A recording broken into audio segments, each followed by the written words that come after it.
అందరికి నమస్కారం. ఏదైతే రొట్టెల పండుగ జరుగుతూ ఉందో ఈ రోజు నుంచి మీరందరూ కూడా మొత్తం ఈ రొట్టెల పండుగ ప్రాంతం ఎంట్రన్స్ గేట్ కాడ నుంచి ఘాట్ దాకా కూడా మీరందరితో కలిసి కూడా ఉదయం నుంచి కూడా పర్యవేక్షిస్తూ ఉన్నాం.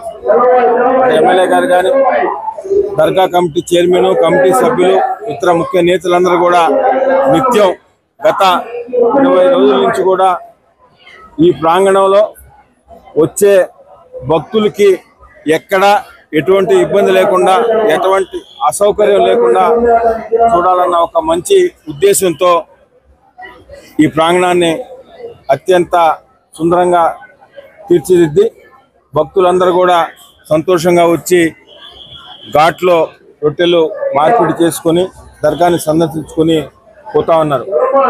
ఈ రోజు నుంచి పండగ స్టార్ట్ అయితే గత 3 రోజుల నుంచే ఏ విధంగా భక్తులు ఎంతమంది ఎక్కువ వస్తున్నారో కూడా మీరే ప్రత్యక్ష సాక్షి. ఈ రోజు అయితే చెప్పలేని పరిస్థితి, లక్షలాది మంది భక్తులు వస్తూ ఉన్నారు. అయితే అన్ని విధాలా కూడా అటు శానిటేషన్ కానీ, వాటర్ కానీ, ఇతర ఇబ్బందులు లేకుండా కూడా అందరం కూడా శక్తి వంచన లేకుండా కృషి చేస్తున్నాం. అదేవిధంగా 6-7 హాస్పిటల్తో మాట్లాడి వారందరితో కూడా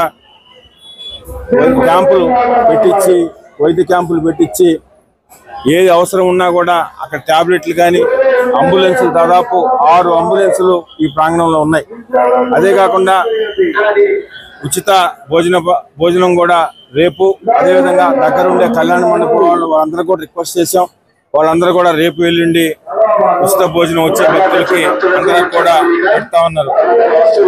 ఇంకా కూడా రేపు ఎల్లుండి మొన్నాడు మరింత లక్షలాది మంది భక్తులు వచ్చే పరిస్థితి ఉంది. కాబట్టి ఎంత మంది వచ్చినా, ఎన్ని లక్షల మందికి వచ్చినా ఊరికి ఇబ్బంది లేకుండా ఉండడమే ధ్యేయంగా కూడా 24 గంటలు అటు మంత్రివర్యులు పొంగూరు నారాయణ గారు, శాసనసభ్యులు సేదరెడ్డి గారి ఆధ్వర్యంలో ఈ దర్గాలో జరుగుతున్న రొట్టెల పండుగ విజయవంతం చేయడానికి దర్గా కమిటీ చైర్మన్, సభ్యులు, ఇతర నాయకులు అందరం కలిసికట్టుగా అధికారులతో సమన్వయం చేసుకుని ఏదైతే జోన్లు 7 జోన్లు ఉన్నాయో 7 జోన్లో కూడా దర్గా కమిటీ సభ్యులు సపరేట్గా వేసి అక్కడికక్కడే అధికారులతో సమన్వయం చేసుకుని కూడా చేస్తా ఉన్నాం. మధ్యాహ్నం చిన్న సమస్య వచ్చింది, వాటర్ సమస్య, ఇమీడియట్గా దాన్ని కూడా సాల్వ్ చేయడం జరిగింది. అందరు అధికారులు కూడా ఇక్కడే పర్యవేక్షిస్తూ అటు పోలీసు వారు కానీ, కార్పొరేషన్ అధికారులు కానీ, రెవెన్యూ సిబ్బంది కానీ, మెడికల్ హెల్త్ డిపార్ట్మెంట్ కానీ, కార్పొరేషన్ సంబంధించిన శానిటేషన్ సిబ్బంది కానీ 24 గంటలు కూడా అందరూ కూడా కష్టపడుతూ ఉన్నాం. దేవుడి దేవల్ల ఆశీర్వాదం తీసుకుని అందరూ కూడా క్షేమంగా వచ్చి సంతోషంగా దర్శనం చేసుకుని వారి వారి ఇళ్లకి క్షేమంగా చేరాలని వారిని కూడా ప్రార్థిస్తాం.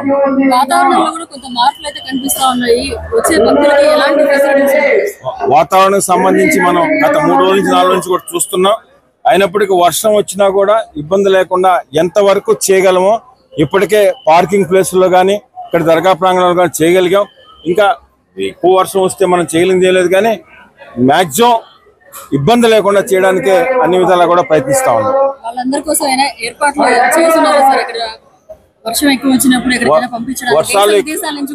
వర్షం ఎక్కువ వచ్చినప్పుడు ఇక్కడ ఉండే టెంట్లు కాకుండా దగ్గరలో ఉండే దాదాపు 7-8 కళ్యాణ మండపాలు కూడా మాట్లాడున్నాం.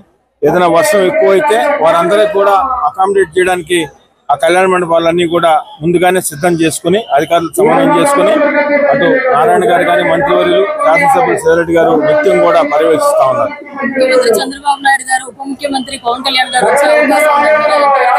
ఇంతవరకు అయితే మాకు సమాచారం లేదు, కానీ ఏదంటే మంత్రివర్యులు, శాసనసభ్యులకి ఏమైనా వస్తుందేమో చూడాలి.